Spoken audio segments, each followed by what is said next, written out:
Hoy 5 de septiembre de 2025, siendo las 2:35 de la tarde, damos inicio a la sesión en línea que se tiene programada para la ficha 297-7309 de animación 3D. El objetivo de esta sesión el día de hoy es dar explicación de las evidencias que se tienen para la actividad de proyecto número 9 en la fase 3, en la que se encuentra actualmente la ficha. Entonces, vamos a dar primero una parte conceptual, vamos a hablar un poco acerca de la historia del trabajo, de todo lo que tiene que ver con esas dimensiones del trabajo, tanto en lo antropológico como en lo sociológico, económico y jurídico, y conocer en la actualidad cuáles son los derechos que tenemos en relación con el trabajo y también cuáles son los mecanismos de defensa que tenemos para poder defender nuestros derechos como ciudadanos laborales. Entonces vamos a dar inicio a esta sesión, queda la evidencia de la grabación para aquellos aprendices que no se pudieron conectar el día de hoy puedan ver la sesión. Entonces voy a compartir pantalla para compartirles la presentación e iniciar.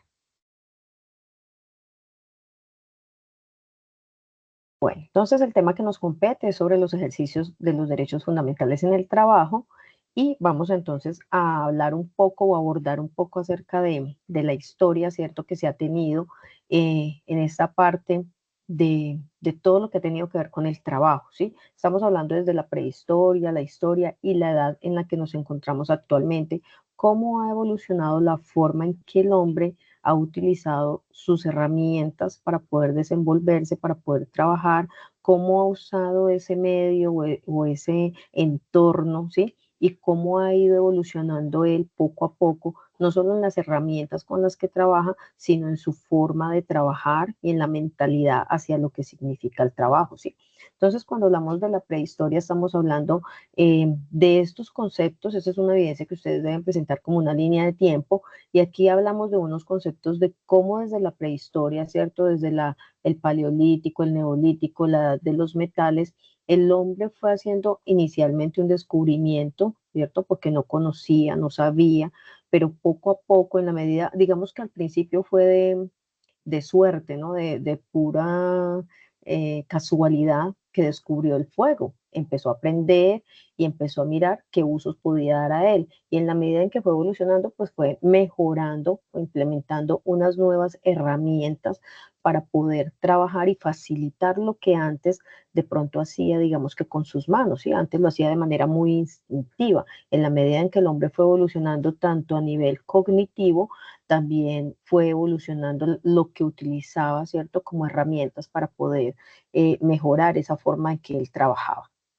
Y así se fue dando como ese crecimiento o ese auge, por así decirlo, en cada uno de estos aspectos, ¿no? Pero como podemos ver, ¿cierto?, en todas las partes de la historia, también han habido situaciones que han llevado al hombre a vivir en esclavitud, ¿no? Y entonces en ese trabajo no era él el dueño, por así decirlo, de su propio trabajo, de lo que él hacía, no era algo voluntario, sino era algo forzado, algo a lo que él se veía sometido que tenía que hacer. Entonces es importante que hagamos ese recorrido en la historia.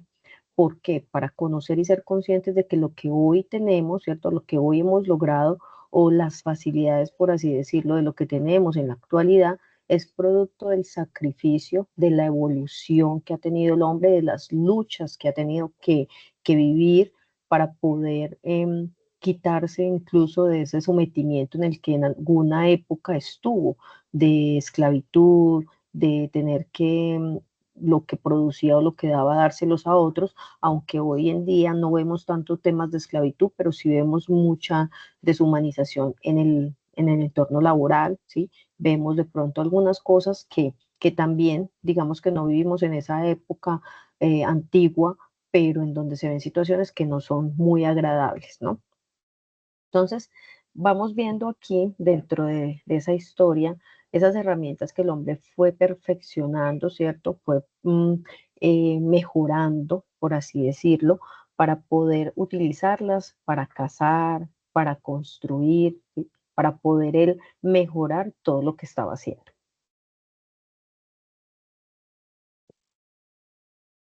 Bueno, acá vemos que, bueno, cuál era el uso que le daba a esas herramientas que él mismo creaba, ¿no? ¿Cuál era el uso también que daba a los animales o al medio, a lo que estaba en su entorno? Y él fue mejorando. Con la aparición del fuego o el descubrimiento del fuego, él que empezó a ver que podía, que ya entonces la comida no se la comía cruda, ¿cierto? Sino que podía cocinarla, cocerla, asarla, bueno, todo esto, y así podía alimentarse mejor, ¿no? También todas las herramientas que él empezó a utilizar, no solo para cultivar, sino también para cazar, para empezar a fabricar, ya empezaron a hacerse ropa para poderse cubrir, también empezaron a hacer viviendas más dignas, por así decirlo, y fueron mejorando en estos aspectos. Esto fue permitiendo que él fuera dignificando su trabajo. Acá vemos algunos ejemplos, vamos a ver muchas imágenes, algunos ejemplos de las herramientas cuando empezó la época de los metales, cuando descubrieron esto, ¿cierto? Cuando empezaron ya a utilizar otras herramientas, otros elementos que hacían parte también de ese trabajo que ellos iban haciendo. La construcción, ¿cierto? De las grandes, no solo las pirámides, sino esas grandes construcciones que ellos hacían y cómo se valían de todas estas herramientas que hoy en día decimos, bueno, ¿cómo hicieron ellos en ese entonces? Porque ahora tenemos máquinas, ¿cierto? Muy poderosas, tenemos unas herramientas, una maquinaria muy avanzada, pero en esa época no existía. Pero igual ellos hacían uso, ¿cierto? De su inteligencia para poder crear la forma de movilizar estos elementos, estos materiales que eran muy pesados e ir construyendo poco a poco. Entonces acá vemos cómo lo hacían, ¿sí? Desde allí empezamos a observar quiénes eran los que trabajaban, quiénes eran los que mandaban a hacer el trabajo y de pronto, digamos, no se untaban, ¿cierto? No hacían el trabajo sucio, el trabajo pesado, pero que estaban quienes los hacían. Las formas de ellos comunicarse, y acá ya empezamos a ver cómo en esa evolución se sigue dando esa esclavitud, ¿cierto? En donde ellos querían someter a otros y no los tenían, no les pagaban, no era un trabajo dignificado, sino era simplemente esclavos, eran tratados como animales de trabajo. En la medida en que vamos evolucionando, digamos que se van mejorando algunas condiciones, ¿cierto? Las guerras, las luchas, bueno, todo lo que empieza a permitir que se logren estos avances, hace que de pronto el hombre empiece a ver el trabajo de una forma diferente. Pero a pesar de esto, ¿sí? Sigue habiendo un maltrato, ¿sí? Los niños, por ejemplo, son explotados laboralmente y se siguen dando situaciones en donde el trabajo, digamos que a pesar de evolucionar en aspectos como lo tecnológico, digamos lo económico, social, cultural, eh, también sigue viéndose situaciones de esclavitud, de maltrato, de explotación, y a pesar de toda la revolución que esto pudiera marcar, ¿cierto? Ese fue un gran avance, por así decirlo, cuando empezaron a aparecer todas estas maquinarias, ¿sí? Acá vemos lo de la explotación infantil, que era lo que les estaba diciendo. Entonces, en la revolución industrial ya vemos que empiezan a aparecer unas máquinas, ¿no? O unos elementos que permiten avanzar al cómo se vivía antes, al cómo se vive ahora y son como la pauta para lo, por así decirlo, como la base para lo que hoy en día tenemos, ¿sí? La máquina de vapor que permite que las personas se puedan transportar de un lugar a otro, antes lo hacían era a caballo o a pie y se demoraban mucho tiempo en hacerlo. El telar mecánico, ¿sí? El telégrafo, todo esto va permitiendo que las personas se puedan comunicar, ¿sí? La locomotora, el acero, la electricidad, el petróleo. Entonces, estos elementos empiezan a ser parte de esa revolución industrial y pues digamos que es un gran avance, pero también genera grandes guerras, ¿no? Por el poder, por quién quiere tener la adquisición de estos elementos y también genera pues situaciones que dan conflicto. En la edad contemporánea, pues vemos cuando se empiezan a desarrollar todas estas guerras, ¿sí? Y se empiezan a querer independizar unos de otros y ya empieza como a darse un auge diferente en cuanto a quién quiere mandar. Todo se basa como en el tener ese poder de mando, ¿sí? Entonces empieza a darse como esa división en cada uno de estas naciones, ¿sí?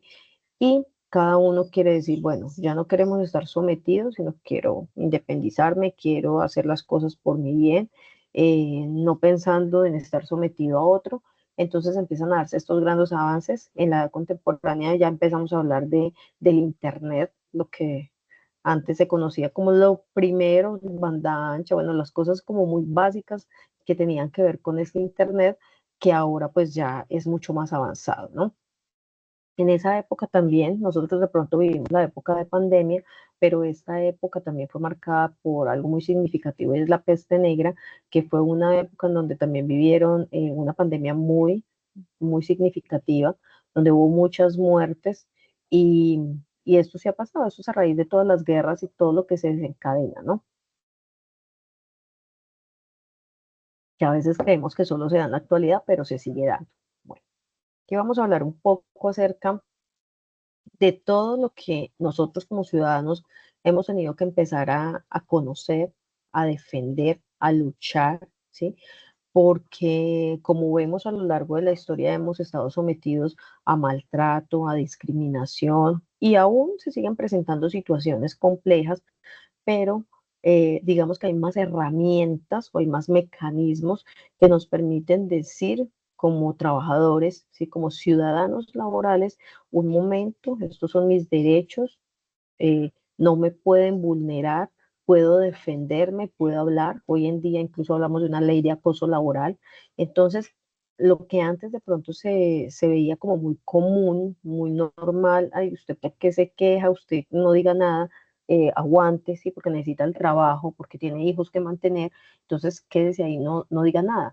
Pero hoy en día ya vemos que estas situaciones no se pasan desapercibidas, sino que tenemos el derecho nosotros a hablar, ¿sí? Y tenemos entidades que nos defienden también. Entonces, estos conceptos son importantes que los conozcamos porque parte de ellos es la lucha que muchas veces incluso los sindicatos tienen o las organizaciones a nivel internacional tienen para poder defender los trabajos, ¿sí? Para poder defender a los trabajadores, para poder dignificar ese trabajo que se hace y que se cumpla con todas esas normas básicas para nosotros poder hacer nuestro trabajo de una manera digna, ¿sí? Y acá pues entra en juego todo, que se cumplan con todos nuestros derechos laborales, que tengamos derecho a la seguridad social, que tengamos derecho a un trabajo acorde a lo que yo, mi oficio, mi labor, ¿sí? Y no en donde sea explotado, en unos horarios que sean dignos, un pago que sea justo. Y bueno, todo esto hace parte de una lucha que se ha dado año tras año. Los principios más básicos y derechos fundamentales en el trabajo es que nosotros tenemos derecho a la libertad sindical, negociación colectiva, ¿sí? Todos los trabajadores tenemos derecho a afiliarnos a un sindicato si lo queremos, ¿sí? Nadie nos puede obligar a hacerlo o a no hacerlo y a ser parte de esa negociación colectiva, porque los sindicatos tienen una lucha frente al gobierno, frente al Estado, de defender, ¿cierto?, nuestros derechos como trabajadores. Erradicar, un derecho que tenemos también es erradicación del trabajo infantil o del maltrato infantil, la explotación infantil, porque aunque no lo creamos, se sigue dando, ¿cierto? Conocemos muchos casos de pronto en donde el papá, el abuelo, el cuidador de los niños o la cuidadora manda a los niños a que trabajen, vendan dulces, parecen un semáforo, vaya y hagan, y ellas se quedan en casa y simplemente mandan a los niños, o hay bandas que hacen esto, ¿no? Son como unas asociaciones o personas que se encargan de contratar niños para explotarlos. La igualdad y la no discriminación, esto hace parte también de la política de enfoque diferencial y pluralista, en donde todos tenemos derecho independiente de, ¿sí? A no discriminarte por tu raza, por tu etnia o por tu género o por eh, tu condición incluso religiosa, sino que cada uno tiene sus derechos, pero no eso me excluye del trabajo, ¿sí? Sino que tengo derecho también a trabajar. Algún tipo de discapacidad también estaría incluida acá. La eliminación del trabajo forzoso y también todo lo que tiene que ver con la seguridad y la salud en el trabajo, que es muy importante. lo que les hablaba ahora, de tener nuestra afiliación a salud, pensión, elementos de protección personal, eh, las herramientas de trabajo adecuadas. Entonces, teniendo en cuenta eso, pues la ciudadanía laboral es la que se encarga de proteger los diversos derechos, ¿cierto?, que tenemos nosotros los trabajadores, en particular la privacidad y su honra, ¿sí? A no ser vulnerados, a no ser ultrajados, ¿sí? A que tengamos como ese respeto, que tengan ese respeto hacia nosotros por lo que nosotros hacemos. Dentro de todo este sistema que se presenta, hay unas organizaciones que se encargan de defender o de proteger todos los derechos humanos del trabajo, ¿sí? Todo, absolutamente todo. Son organizaciones internacionales y también a nivel nacional que se encargan de proteger y de velar porque se con con estos derechos a nivel internacional, ¿sí? Y que permitan que todo esto pues llegue a unos acuerdos, ¿no? La Organización Internacional del Trabajo pues tiene unas acciones, por así decirlo, ¿sí? Se encarga de hacer unas labores frente al gobierno, ¿sí? Y las Naciones Unidas, mirar qué está pasando, ¿sí? En el campo laboral y hacer como parte de esa negociación colectiva. Bueno, esperen, ay, discúlpenme un segundito, que necesito que, perdón un momento, ya ven.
Bueno, continuamos acá, qué pena con ustedes que estaba aquí atendiendo algo.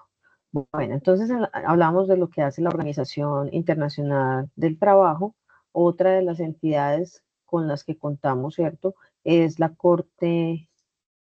Comisión Internacional de Derechos Humanos, que también se encarga como de esa parte de concientización de todo lo relacionado con los derechos humanos, si hacemos si hay alguna queja, si hay alguna situación en donde se esté presentando, evidenciando maltrato, violación a los derechos de los trabajadores, pues ellos entran como a mediar, ¿sí? A investigar qué es lo que está ocurriendo, y esta es una comisión que funciona a nivel internacional. Y por último, la Corte Penal, ¿sí? Que es la que se encarga también de la defensa de esos derechos de humanos, generando una conciencia libre, que las personas tengan como esa dignificación en su trabajo, que puedan tener esos derechos a disfrutar de todo lo económico, lo social, producto de su trabajo. Entonces ellos también se encargan como de fortalecer y de impulsar e investigar en caso de que haya alguna situación que se esté presentando. Esta evidencia, esto que vemos acá, de estos mecanismos o de estas herramientas, organizaciones, hace parte de otra evidencia que debemos presentar. Y al final les voy a explicar todas las evidencias. Bueno, los mecanismos de protección son otra forma de que los seres humanos puedan eh, defender, ¿cierto?, sus derechos humanos o sus derechos constitucionales o del trabajo. ¿A quién podemos o qué instancias podemos nosotros acudir? La Defensoría del Pueblo, hablando pues acá a nivel Colombia, a la Procuraduría. En cada ciudad se encuentran también pues como oficinas encargadas de hacer esta labor, la Defensoría del Pueblo, ¿sí? La Personería, la fiscalía o la comisaría, dependiendo del tipo de delito.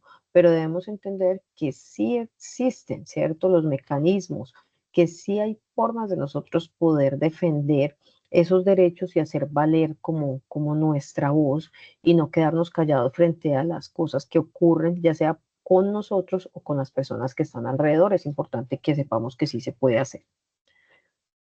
Otra forma es el derecho de petición o la acción de tutela, ¿cierto? Cada uno de ellos cumple como con una función específica, pero ambos son instrumentos que la ley nos da, ¿cierto? Para nosotros poder ejercer esos derechos y realizar un control frente a la administración pública, ¿no? Entonces, si yo veo que algo nos está dando, si yo encuentro que no están cumpliendo con ciertas cosas o en mi trabajo o en la EPS o en algún lugar X, ¿sí? En el estudio de mis hijos, yo puedo acceder, ¿cierto?, al derecho de petición o puedo hacer una acción de tutela. La tutela de pronto es una de las más conocidas porque es la que más usamos o usan las personas en relación con los servicios que brinda la EPS, ¿sí? Y a veces decimos o escuchamos que dicen, eso si no es con tutela no le dan el medicamento, eso si no es con tutela no le hacen el examen, no le hacen el tratamiento o el procedimiento. Entonces, tristemente, se da esa situación, ¿cierto? Y conocemos que es una tutela, pero cuando ya sabemos que es como lo último y es lo que hay que hacer, ¿cierto? Pero también existe el derecho de petición, que es un mecanismo que tenemos para poder pedir información y todos tenemos derecho a hacerlo, ¿no? Bueno, el sindicato, las organizaciones sindicales, en Colombia hay muchas organizaciones sindicales, digamos que cada empresa, entidad eh, puede tener su sindicato, entonces ellos lo que buscan, o en un sindicato lo que se busca es proteger los derechos de los trabajadores, ¿sí? Nosotros tenemos derecho a elegir nuestro sindicato, el mismo sindicato redacta sus propios estatutos, hacen todo, ¿cierto?, para poder a tener esa personería jurídica y poder quedar legales dentro de ese sindicalismo. Pero es un derecho que también nosotros tenemos. Bueno, hasta aquí dejamos un poco la explicación y vamos a mirar acá en plataforma. Necesito que miremos en plataforma el material de estudio, ¿cierto? Que tenemos. Entonces, el material de estudio que la guía nos dice que debemos leer es este que se llama Derechos Fundamentales en Trabajo. Voy a volver acá para que miremos de dónde nos salió.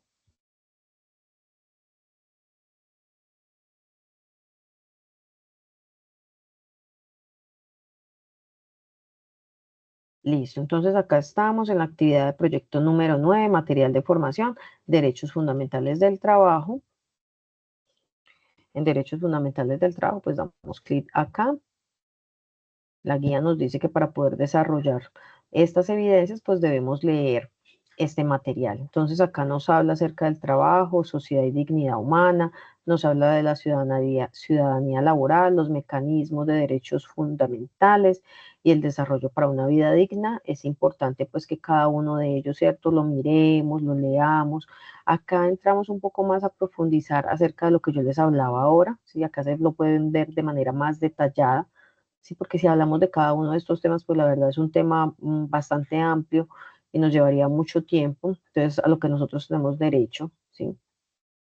Entonces, acá vamos a ver lo que nos habla de los derechos humanos, la Constitución Política de Colombia, que dice, hay unos enlaces muy interesantes para que los veamos. Nos habla también de que el trabajo es un derecho fundamental, todos tenemos derecho al trabajo, ¿sí?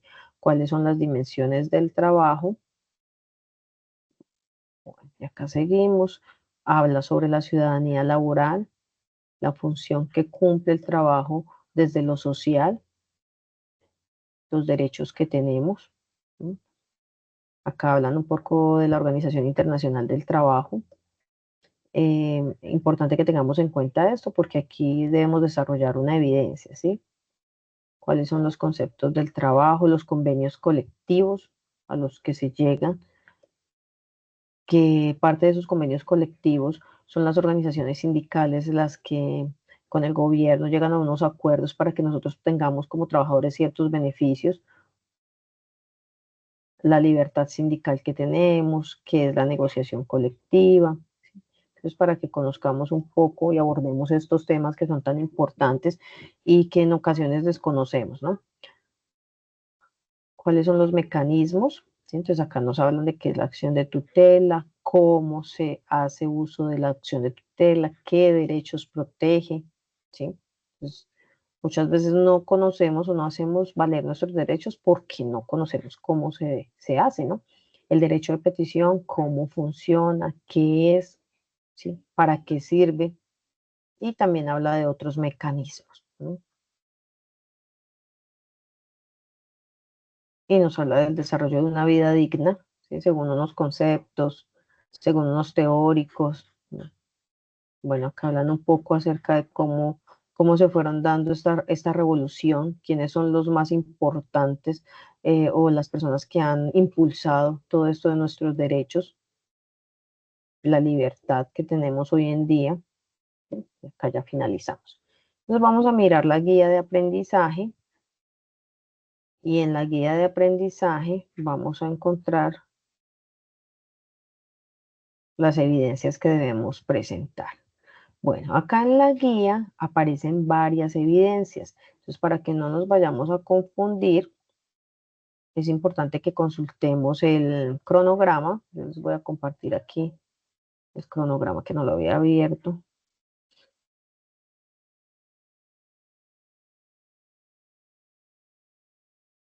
Creo que no lo tengo acá. Bueno, acá tengo ese el horario, perdón. Sí, no, este no es el cronograma.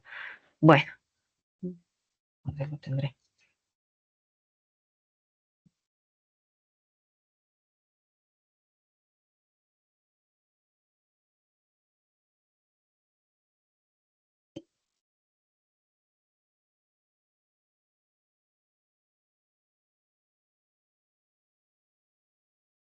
Entonces recuerden que hay evidencias que se suprimen porque pues repiten, se repiten mucho, entonces la idea es que no nos queden tampoco tantas evidencias para presentar, sino que se unifiquen aquellas que son más representativas. Entonces en el cronograma, estas evidencias iniciaron el 1 de septiembre, o sea, esta semana iniciaron y están disponibles hasta el 15 de septiembre. Entonces, ¿cuáles hacen parte de esas evidencias de derechos fundamentales del trabajo? La primera que se llama taller, ¿sí? La segunda que es un cuadro comparativo sobre el derecho de petición y la acción de tutela. Y el último que se llama presentación. Estas son las tres evidencias y las tres están relacionadas con todo lo que tiene que ver con derechos fundamentales en el trabajo. ¿Listo?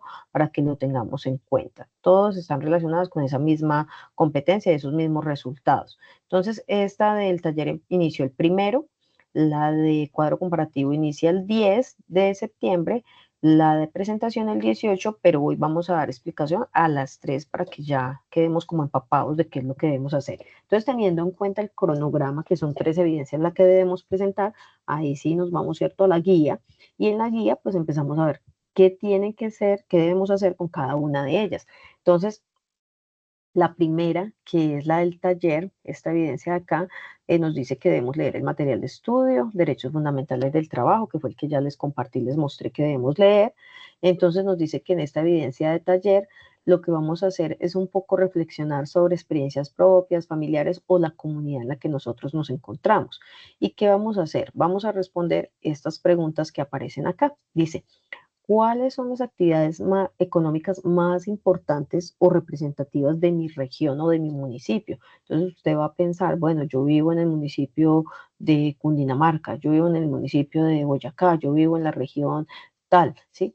¿Cuáles? E investigo, ¿cierto? ¿Cuáles son las actividades económicas más representativas? Bueno, la comercial, la ganadera, agricultura, el café, bueno, no sé, ¿cierto? Dependiendo de cada región, van describiendo cuáles son las actividades económicas o el turismo, ¿no?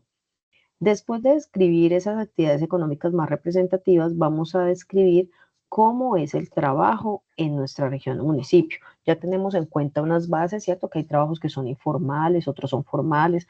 Ustedes consideran que en su región, en su municipio, el trabajo es dignificado o predomina más el trabajo informal que el trabajo formal. ¿Qué condiciones tienen las personas para poder hacer su trabajo? Si cumplen con todas las leyes, con toda la garantía, o bueno, cómo están como en ese aspecto, ¿listo? Entonces, estas dos son las primeras que vamos a responder. Lo otro que debemos hacer es elaborar una línea de tiempo, ¿sí? En donde vamos a ubicar los periodos históricos, ¿sí? Del trabajo. Entonces vamos algo así como la que yo les mostré inicialmente, pero pues cada uno la va a hacer de su propia autoría, ¿sí? Y van a colocar en ella esos tiempos más significativos y cuáles eran las características de trabajo en esos periodos históricos, ¿sí? Acá nos dan como un enlace para que consultemos si queremos consultar. Igual dentro del material de estudio pueden también consultar. Esta sería, bueno, primera pregunta. Segunda pregunta, digamos que el tercer punto a desarrollar es la línea de tiempo, ¿sí? Después, bueno, acá nos dicen que en el encuentro escuchar atentamente la sesión, pues que es lo que hicimos ahora, y después dice que debemos hacer lectura de un documento que se llama Cambios en el mundo del trabajo. Ese está en material que nosotros vimos. Y por último, lo que debemos hacer es un mapa conceptual, perdón, que contenga los siguientes conceptos: qué es trabajo, qué es precarización, qué es tercerización, deslaborización y todo lo que esto tiene que ver, o la relación que tiene con la dignidad humana en el trabajo, ¿sí? Debe contener ese mapa conceptual, todos estos conceptos y relacionarlo con la dignidad humana, ¿sí? Entonces, los puntos que debemos desarrollar son las dos primeras preguntas, responderlas, hacer la línea de tiempo y hacer el mapa conceptual. Eso es lo que debe contener nuestro trabajo, ¿sí? Acá nos dice qué es lo que debemos entregar, ¿cierto? Como la estructura que debe contener, pues el título, la introducción, la solución de las preguntas, son las dos iniciales que les dije, el mapa conceptual, la línea de tiempo y unas conclusiones, y muy importante la bibliografía, ¿cierto?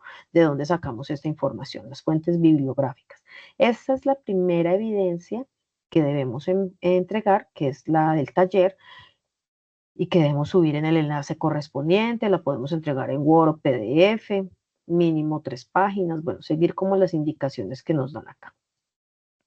Después debemos realizar esta que se llama cuadro comparativo sobre el derecho de petición y la acción de tutela. Entonces, para esta, bueno, aquí esta del foro no la vamos a hacer. Aquí aparecen varias que están explicadas en la guía, pero que no las vamos a desarrollar. Tampoco este informe de trabajo. Vamos avanzando. Este otro foro tampoco lo hacemos. Gráficos sobre la negociación colectiva tampoco. Infografías sobre la huelga tampoco. ¿Sí? Acá vamos buscando el mapa mental. Aquí lo encontramos. ¿Listo? Entonces, la otra evidencia que vamos a desarrollar es un mapa mental. ¿Sí? Muy diferente al mapa conceptual del que hablábamos ahora, que tiene unos conceptos específicos que nos lo pide la guía. En este mapa mental, que contiene más imágenes, ¿cierto? Conceptos también, pero más como imágenes y se elabora de una manera diferente, vamos a hablar sobre los derechos, la violación de los derechos del trabajador, ¿sí? Y en esta lo que vamos a hacer es hablar acerca de cuáles son las acciones que realiza la Organización Internacional del Trabajo, la Comisión Internacional de Derechos Humanos y la Corte Penal, ¿sí?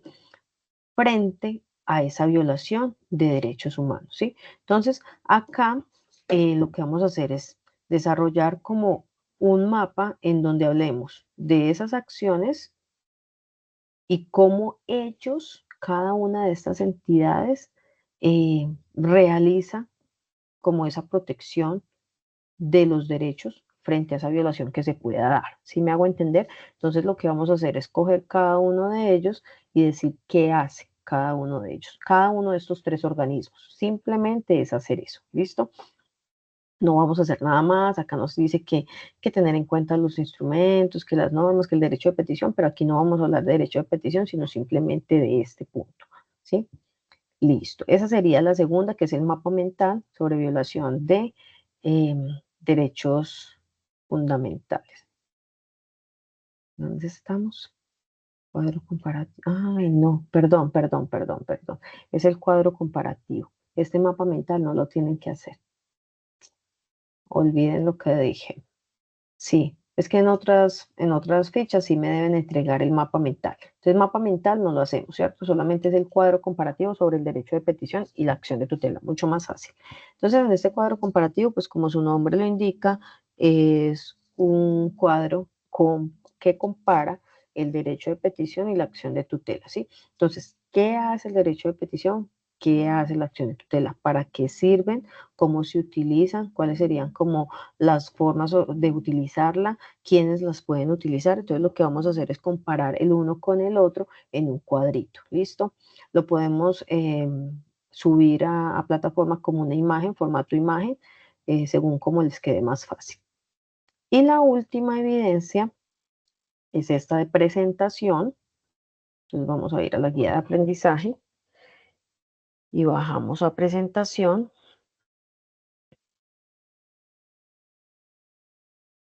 Esta de acá, listo.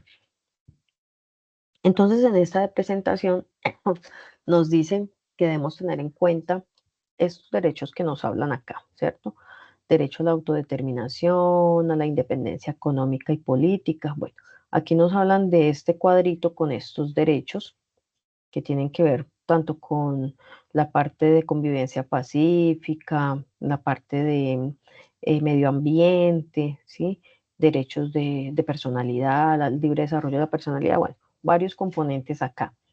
Y nos dice después que vamos a consultar esta carta. Esto es un video de una carta que le hace el jefe Piel Roja al presidente de los Estados Unidos en ese entonces, cuando estaban invadiendo todo este territorio de los Piel Roja.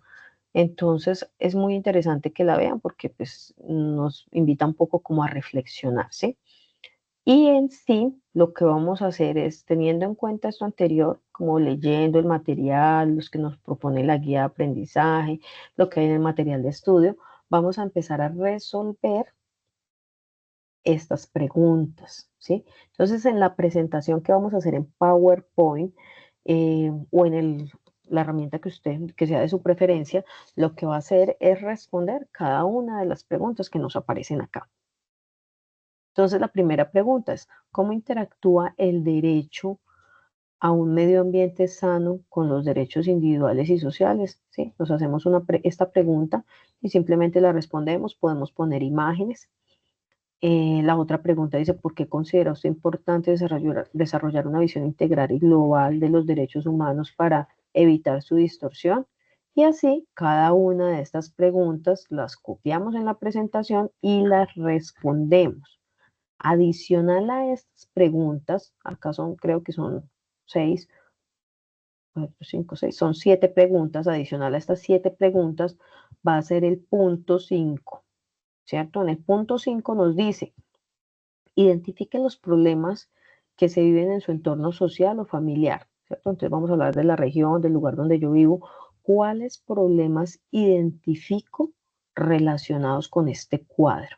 Entonces usted dice, bueno, si no, yo donde vivo, en mi comunidad, en mi barrio o en mi familia, bueno, sí, identifico que no se está cumpliendo con el derecho a la paz, hay muchos problemas, hay mucho conflicto. Entonces ahí usted va a identificar varios, no solamente uno, ¿cierto? Varios de esos problemas que se puedan estar presentando y va a proponer, mire, las acciones que permitan que se pueda resolver esa situación de manera efectiva, ¿sí? O sea, ¿cómo podemos nosotros, bueno, frente a los conflictos de convivencia, de conflictos de paz que no se logra, yo considero que es importante hacer acuerdos, que se hable, que hayan diálogos, mirar qué podemos hacer? O si usted dice, no, en mi lugar de trabajo lo que se está presentando es mucho daño al medio ambiente, tiran las basuras, bueno, ¿qué podemos hacer? ¿Qué acción se podría hacer? Que hagamos campañas de cómo reciclar, de que la gente sepa dónde depositar las basuras, que se coloquen contenedores de basura para que la gente deposite allí, no quede la basura tirada en el piso y así evitar tanta contaminación, ¿sí? Entonces no se trata solamente de identificar el problema que hay o los problemas que hay en mi comunidad, sino también proponer acciones para que se pueda dar una solución. ¿Esto cómo lo vamos a presentar? Nos dice la guía que debemos presentarlo a través de una diapositiva, ¿sí? Un PowerPoint o la herramienta que usted prefiera, y lo que hacemos es colocarle un título, una pequeña introducción. El cuervo pues es responder todas las preguntas que nos hacen allí, incluidas las que están acá en las 5. Muchas veces me envían solo la respuesta a estas preguntas y se les olvida hacer este punto. Entonces es para que lo tengamos en cuenta, una conclusión y la bibliografía de donde hayamos sacado la información. Esas serían ¿qué se me hizo? Esas serían las evidencias que debemos presentar para esas 3 evidencias, ¿cierto? Para esta actividad, proyecto número 9. Entonces, bueno, básicamente esto es lo que debemos realizar. Cualquier duda, cualquier inquietud frente a la presentación de las evidencias, ya saben que me pueden contactar pues por los medios establecidos en plataforma, y quedo atenta a cualquier inquietud que pueda surgir. Muchas gracias y un feliz día.